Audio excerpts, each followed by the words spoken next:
Ben Casparius has forced his way into the Dodgers rotation. He's also earned a pretty big role for the Dodgers this postseason, I think. Let's talk about it.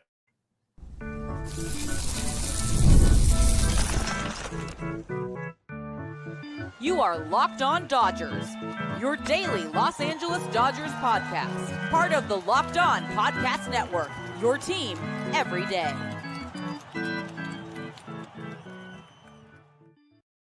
Hey, Dodger fans, this is Locked On Dodgers, part of the Locked On Podcast Network, your team every day. Thanks to our everydayers for making Locked On Dodgers your first listen every weekday morning. And thanks to those of you who are with us live here on Wednesday evening. Remember, this show is free and available on all podcast platforms and on YouTube simply by searching for Locked On Dodgers. So please subscribe wherever you're watching or listening right now. If this is your first time with us, I am Jeff Snider. That guy next to me is Vince Samperio. Vince and I are both lifelong Dodger fans, just like most of you. We've also both spent time covering the Dodgers in the press box and the locker room, so we bring you the smart fans' perspective on our boys in blue every weekday morning.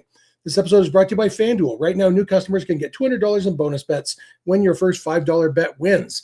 Vince, the Dodgers won the series against the Padres despite the terrible Game 2 of the series. They won Game 3 to win the series. We'll talk in the last segment about this Dodgers-Padres rivalry, how much of a rivalry it is.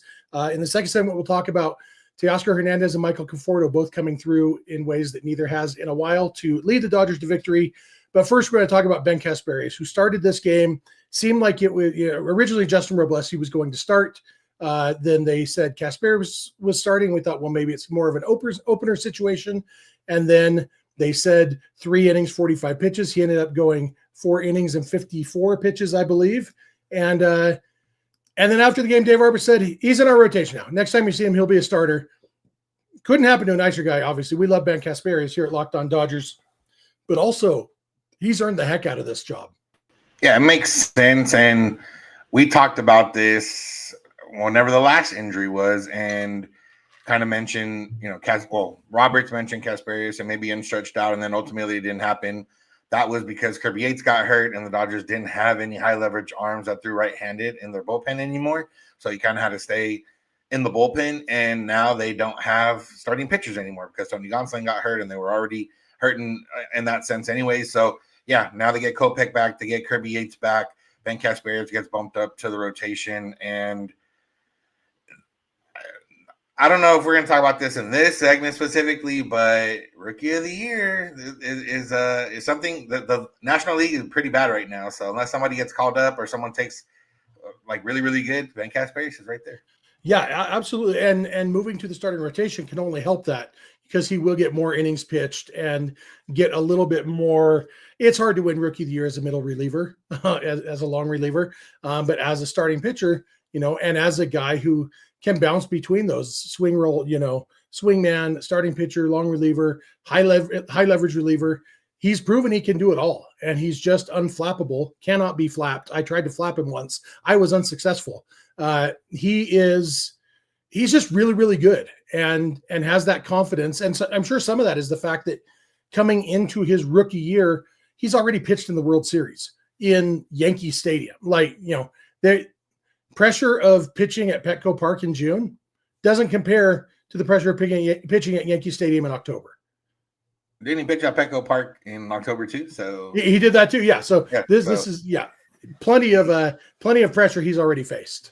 Yeah, and for a guy like him, not a heralded prospect, not a top draft pick, worked his way through, kind of came out of nowhere last year in terms of most people's radars to be very good for the Dodgers, to pitch big innings in the postseason for the Dodgers, and then come into the season not really knowing what his role was going to be. And we talked to him obviously before the season, and he didn't know what he was going to be doing. We talked to him when we kind of saw the velocity change, and you asked him, and we got a good answer there in terms of why he was throwing harder than he was last year. And then this year, he still doesn't have a defined role. Now he does for at least the next time through the rotation. He'll be a starter. But yeah, for this guy to start out as kind of like a long reliever, to work himself into high leverage positions, to make a couple starts or long reliefs in the middle, to going back to high leverage, to now going back to starting. Yeah, he's definitely earned it. He's pitched well in all those roles. He had the one bad game, but he followed that up with being really good for the rest of the time.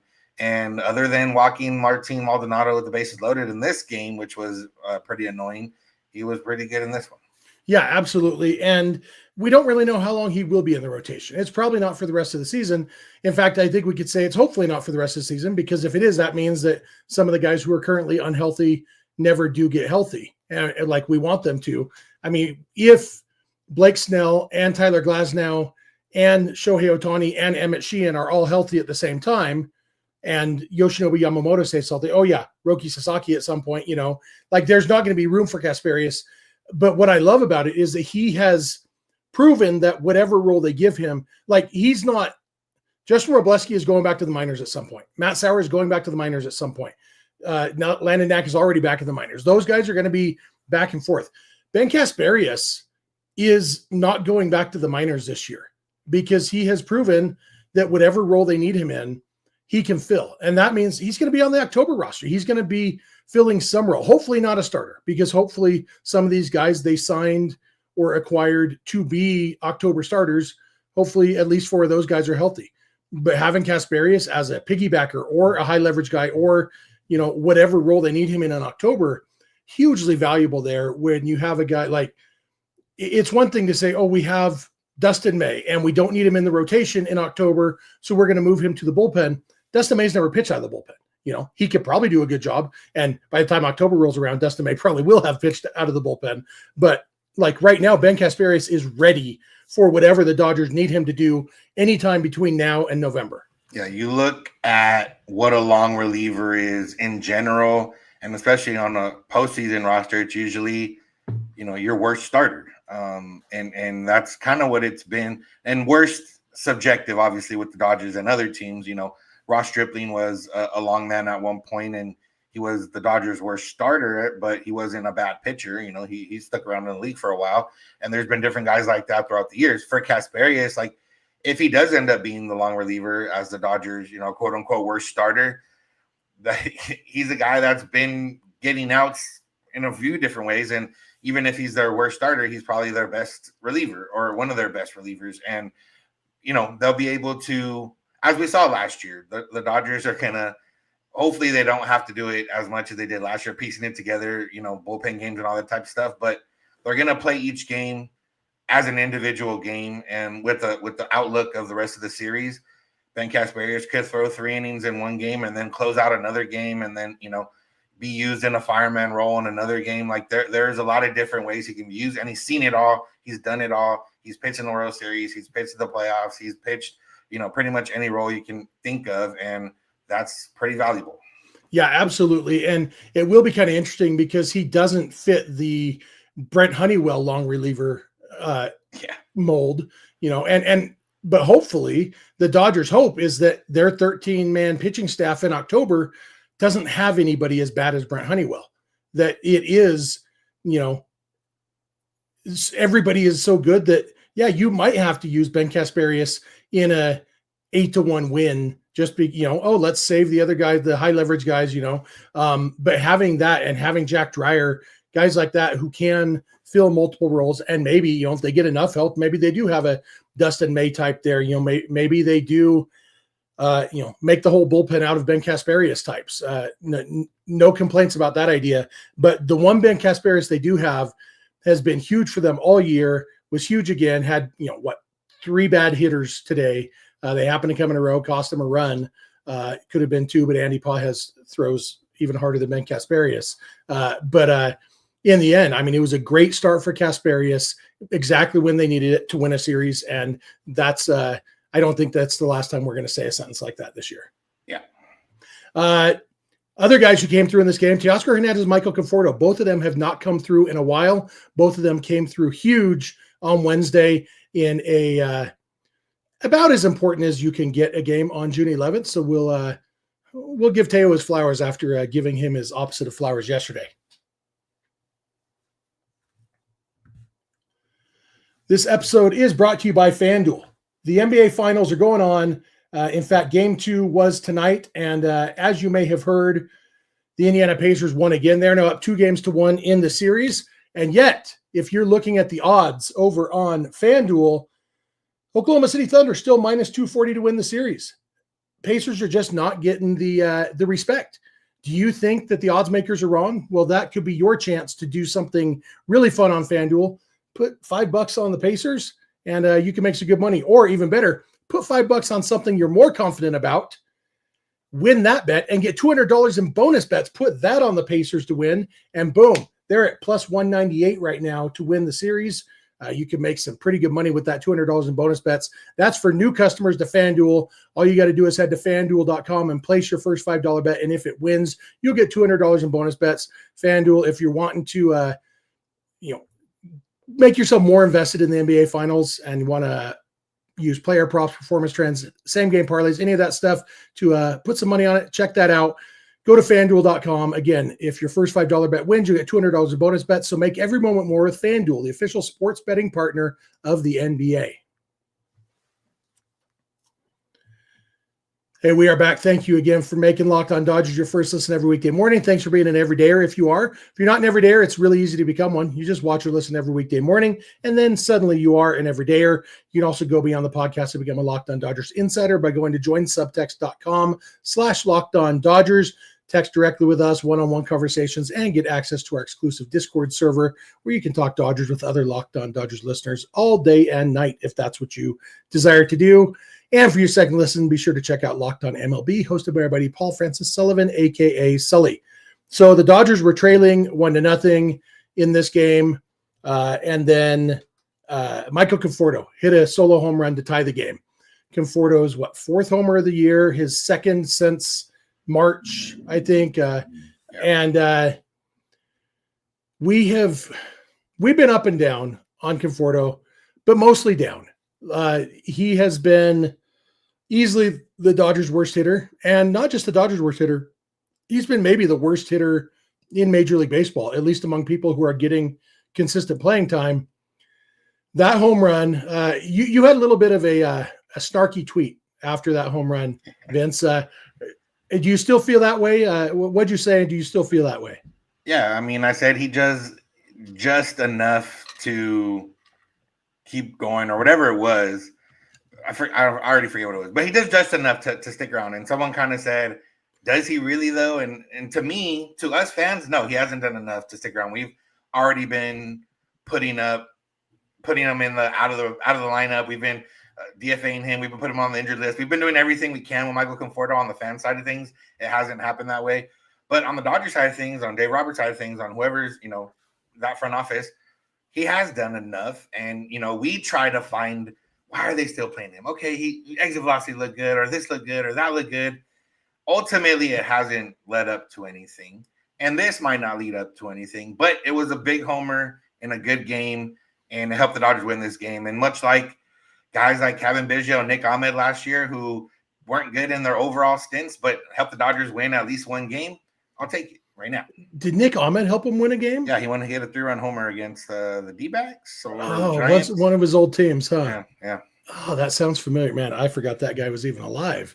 Yeah. So, we'll see. I doubt that Conforto will get more playing time because of this homer, but he was going to keep getting playing time for a little while more, at least anyway. And you know what? If it does turn it around, that's not a bad thing. If the Dodgers have too many good hitters to choose from, while it will annoy fans a lot, it's not a bad situation to be in. We want him to be good. He just hasn't been good.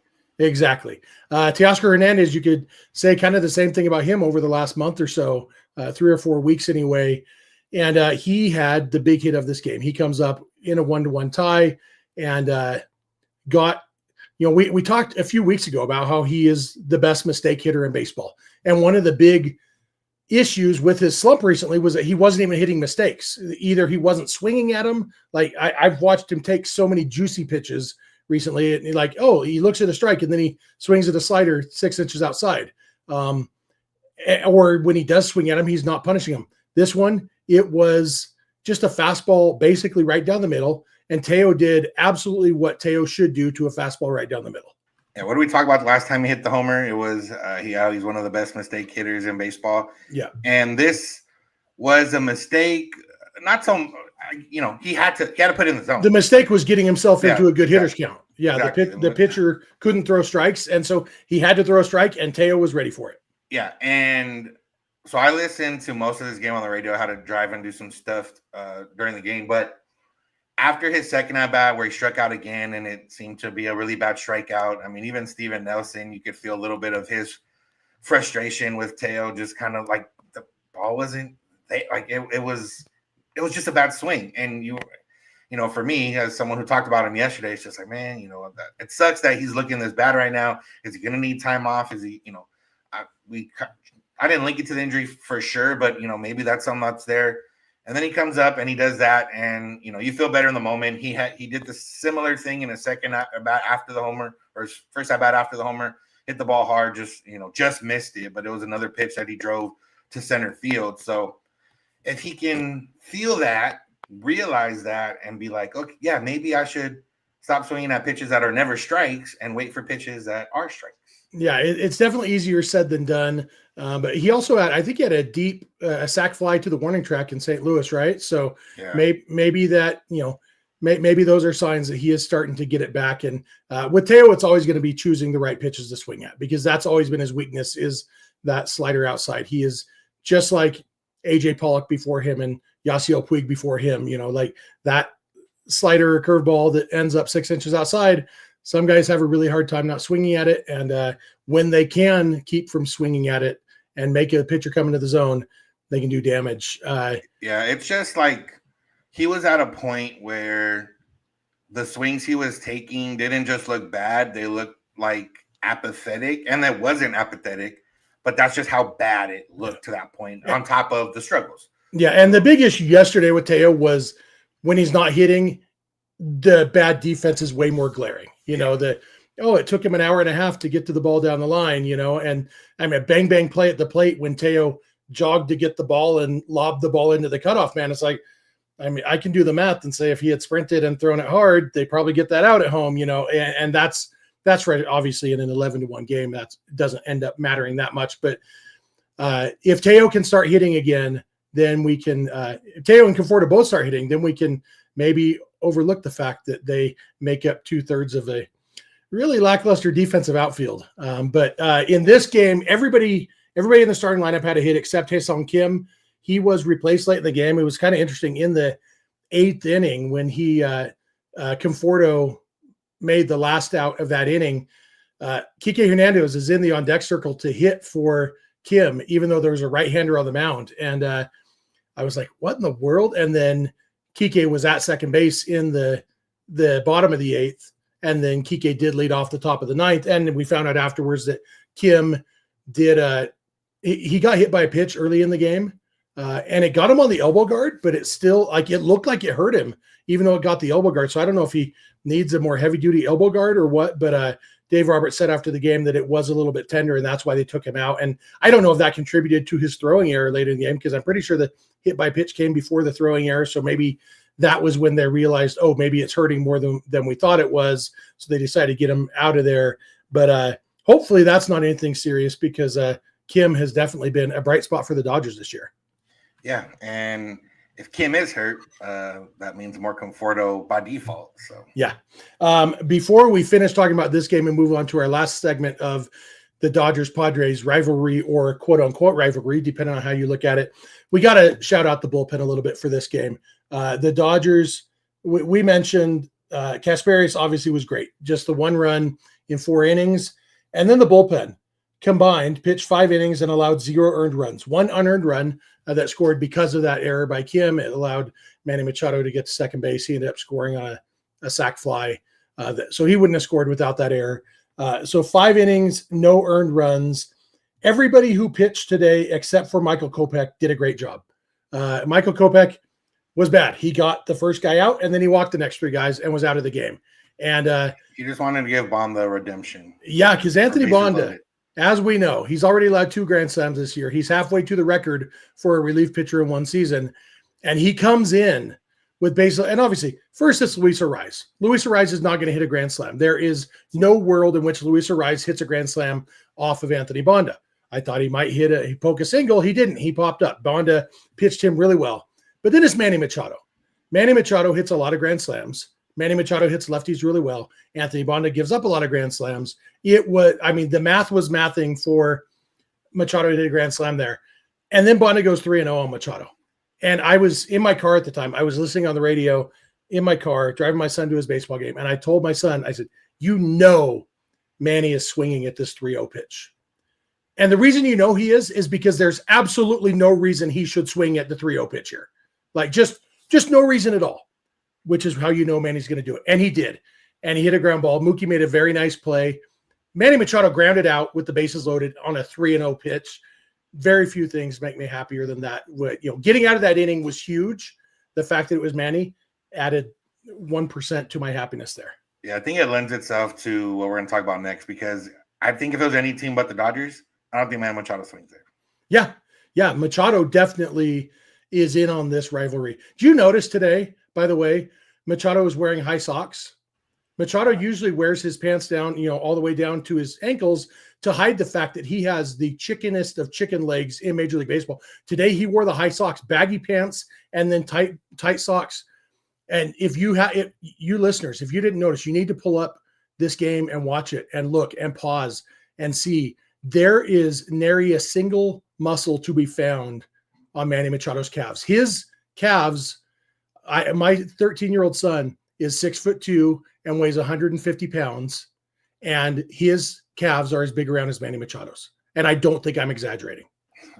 I did notice, but I'll go look. You need to go look. All of you need to go look and tweet about it. Hashtag Chicken Manny. Tweet your pictures. Hashtag Chicken Manny. Let's get this trending. If Vince Gillick can get AJ Ellis trending, I can get hashtag Chicken Manny trending. But is this a rivalry? Is it not a rivalry? I think it depends on how you define it, but it sure is fun. Let's talk about it. We'll be right back. This episode is brought to you by Game Time. Do you like going to baseball games even at the last minute? Guess what? Game Time is the way to get tickets. Game Time makes getting tickets easier than ever with last-minute deals, all-in pricing, and a lowest price guarantee. Game Time takes the stress out of buying MLB tickets. Plus, ticket prices drop as the game time gets closer sometimes, meaning you can score an incredible deal. I've used Game Time many times, Dodger games, basketball games, concerts, comedy shows. I always love how easy it is to get the guaranteed best price on any tickets I need, and I especially like the Game Time Picks feature, which makes finding the best deals effortless. It filters out the fluff and highlights the top discounts in the stadium. So take the guesswork out of buying tickets with Game Time. Download the Game Time app, create an account, and use code LOCKEDONMLB for $20 off your first purchase. Terms apply. Again, create an account and redeem code LOCKEDONMLB for $20 off. Download Game Time today. Last minute tickets, lowest price, guaranteed. We are back. Thank you again for making Locked On Dodgers your first listen every weekday morning. Thanks for being an everydayer. Thanks for being here with us live on Wednesday evening. Always fun to talk live with you guys after a Dodgers win, especially a series win, and maybe especially a series win over the Padres. Coming into this series, I thought this was the most important series because the Padres were in second place. The Padres aren't in second place anymore. Now the upcoming series against the Giants, the Dodgers' traditional rival, the Giants are now in second place, and helped by the fact that the Rockies are absolutely useless. Rockies had a 6-3 lead. They're now down 10-6 in the ninth inning with 2 outs. So chances are it's going to remain a half-game lead for the Dodgers. Do the Giants and Rockies play tomorrow on the day off? Let's see. They probably do, which means the Dodgers they do could come into the series tied for first place with the Giants or up by a game. It'll be one of those two. The fact that the Giants are playing the Rockies, probably a tie for first place. So this series gets really important. But this previous series with the Padres, I was at Chili's for lunch. Chili's is not a sponsor, so I don't know why I named the restaurant. But if you've ever been to Chili's, you know there's TVs up on the walls and they're playing silent sports. And this one TV happened to be playing a silent sports talk show. And the banner on the screen said, is Dodgers-Padres the best rivalry in baseball? I think it was ESPN, although they were talking about baseball, so maybe it wasn't. That doesn't seem like something ESPN would do. So whatever channel it was, Dodgers-Padres, is it the best rivalry in baseball? And my dad saw it. He's like, what do you think, Jeff? And I said, my wishy-washy way of answering questions, I said, it depends on how you define rivalry. That's always my answer to this, because the Dodgers and Padres are a great on-field rivalry right now because they are competing for the NL West, and they have been for 5 or 6 years now. Like it's been lengthy. There's definitely animosity between the fans, especially on the little brother's side. They don't like the big brothers. Big brothers have become more aware of the little brothers recently, but it's an on-field rivalry. I believe right now that if the Padres went 60 and 102 next year, Dodger fans wouldn't care very much about the Padres. And I don't think Padre fans would care very much about the Padres either. If the Padres go back to being really bad, I think their stadium would be mostly Dodger fans at Dodgers-Padres games, Yeah, by definition, they're division rivals. And over the years, yes, there's set rivalries in baseball. Red Sox, Yankees, Dodgers, Giants, Cubs, Cardinals, and then there's subsets of those that kind of happen, like Reds, Pirates, when they got on all those brawls for 2 years. I guess you probably could have called them a rivalry in that moment. There's been other ones that have happened over the years. So right now, yeah, they're division rivals. They're played each other in the playoffs twice now in the last few years, or no, 3 times in the last 5 years.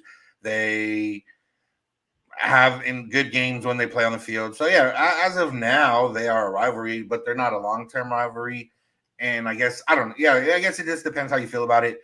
And even the Dodgers are kind of split on what it is. Max Muncy went on, I think, foul territory and kind of said the Giants are a rival, not the Padres. And then, Mookie Betts was talking to Jackson Merrill on his podcast, and he said it reminds him of Red Sox Yankees, and it's a good on-field rivalry. But they both agreed, it's a different rivalry. These guys are intense on the field, but they also, do podcasts together and shake hands and Jason Varitek wasn't having A-Rod on his podcast. Yeah, so that's baseball in general is different, sports in general different that way, but yeah, it's not a deep rooted rivalry. It's an in the moment rivalry, flash in the pan, whatever you want to call it. I don't know how long the Padres can keep it up. I know the Dodgers are going to keep winning for a while now, so it's fun. It's fun. It's good baseball. It makes you care about a game against the Padres in June, when before you didn't really care about a game against Padres in June at all. Yeah, and I do think it's more of a rivalry than it was in 2020 or 2021, because the Padres have been able to sustain some level of success. They even beat the Dodgers in the postseason one time. And so if they can keep it going for another 10 years, maybe at some point it would become a real rivalry that could withstand even one or both teams becoming bad at baseball again. Right now, I don't think it could, but another 5 or 6 or 10 or 15 years, maybe it could. Dodgers Giants had to start somewhere. Every rivalry has to start somewhere. And, sometimes it does just start with, the two teams are battling for a while, and it becomes a rivalry. I'll tell you what's not evidence of a rivalry, though. Alex Vesia being fired up. Yeah. This Padres fan tweeted this picture of Alex Vesia. If you're listening on the podcast, you may want to hop on and check out the YouTube just for the last couple of minutes of this episode. He just said, "It's June," thinking that Alex Vesia being fired up. This was to end the game. And so, yeah, Vesia was fired up about winning the game. This Padre fan seems to be implying that this is a rivalry, because why else would Alex Vesia be this fired up about a game in June? I was bored, so I looked at a couple other pictures. Here's Alex Vesia after getting a strikeout to end the top of the 7th in a game against the Red Sox last July. Here's Alex Vesia after closing out an 11-7 win over the Pirates last June. Just a game in June. Here's Alex Vesia in 2023 in a win over the Pirates in July. And here's Alex Vesia in 2023 after a 5th inning strikeout with a 13.5 game lead in the division. They'd already clinched the division at this point. It's the 5th inning. Turns out Alex Vesia just has a little bit of tiger in him, Guy's amped up. Guy gets amped up. This is Alex Vesia. This is who he is. And if you want to play that game, then I'm sure you could find a lot of Jackson Merrill's reaction after not even tying the game the other day, getting the Padres within 1. That was a big reaction for a game in June, as if you want to call it that way. So yeah, I think these guys both want to beat each other. I think it's one of those. To me, it kind of feels, obviously, big brother, little brother is one that gets said a lot, but it kind of feels like a cousin rivalry. It's not as deep rooted as big brother, little brother, but it is I want to beat my cousin, or you want to beat your cousin. It's at the end of the day, you don't really care about them, but you want to beat them in that moment. Yeah, honestly, Giants are still the little brother. And yeah, Padres are aspiring. They're like the stepbrother. Like your mom got remarried and your stepdad had a son from a previous marriage or something. Ricardo says, let the players be fired up. Passion wins every time. I don't think passion wins every time, but I absolutely think that, it should be fun to win a baseball game. And, not everybody needs to be fired up the way that Alex Vesia is. I think that's probably unhealthy for a lot of us. But, it works for Alex Vesia, and that's awesome. And it doesn't mean anything as far as rivalry goes. But these two games, the two games that were competitive in this series, felt like at least a little bit of rivalry games. I've heard people say it had a postseason feel to it. I don't know if it was a postseason feel, but it definitely felt like games that matter, even though it's June. Yeah, you get a full crowd in June on a Wednesday, day game. That's huge. Like that feels like it. I mean, there was 3 straight sellouts in this series. That's fun. I would rather the Dodgers play maybe not 162 of these games, but like 120 of these games where it's like the crowd's into it, everyone's into it. They play 81 of those. Dodgers Stadium's pretty good at least getting 30,000, 35,000 there. Dodgers draw a crowd at a lot of stadiums too. They probably play 130 of these games. So yeah, well, I mean, Cleveland and those games didn't get quite the fanfare, but yeah, I mean, the Dodgers are going to be, Mookie called it last year. Everyone's World Series. I don't think it's quite there anymore. I think, there's been a lot of teams that have tried to improve or want to improve or want to beat the Dodgers, but that's just because they want to win. But I mean, without social media, I don't know what these games would mean in terms of what our perception. Yep. And it's more intense at Petco Park because it does mean more to the Padre fans. We will see the flip side of this next week when the Padres do come to Dodger Stadium. Obviously, Dodger fans will be fired up, but maybe not quite to the level that Padre fans are, and that's okay too. First, the Dodgers get to play a 3-game series against the Giants, who will either be tied for first or a game out of first by the time that series starts. That'll do it for us for tonight. You got anything else, Vince? No, day off is nice. Yeah, we'll have a day off episode tomorrow. Probably some news. I assume there will be some roster moves, see who comes up, goes down, all that stuff. We'll have an episode again tomorrow night, live on Thursday night. So be sure to check that out. Thank you for being here with us live tonight on Wednesday. If you're listening to this later, we appreciate you just as much. If you're not an everydayer, it's easy to become one. Just watch or listen every weekday morning. And obviously you can make that easier on yourself by subscribing wherever you're watching or listening right now. You can also check out the new Locked On MLB Game Night show on the Locked On MLB YouTube channel or wherever you get podcasts. It's recaps of all the games brought to you by the hosts of all the Locked On hosts or Locked On shows for the different teams. So be sure to check that out. You can also go beyond the podcast and become a Locked On Dodgers insider by going to joinsubtext.com/LockedOnDodgers. You can follow us on Instagram, Twitter, and TikTok at Locked On Dodgers. Vince is on Twitter at VinceSense91. I'm on Twitter at Snydog, and both of our DMs are open there. You can also email us, lockedondodgers@gmail.com, or send us a voicemail or a text message to 323-863-LOCK 5625. We are here every weekday morning, and we hope you'll be here with us. When you get in your car or sit on your couch, tell your smart device to play podcast Locked On Dodgers. And remember, you don't have to agree. You just have to listen. We'll talk to you tomorrow. Have a good one.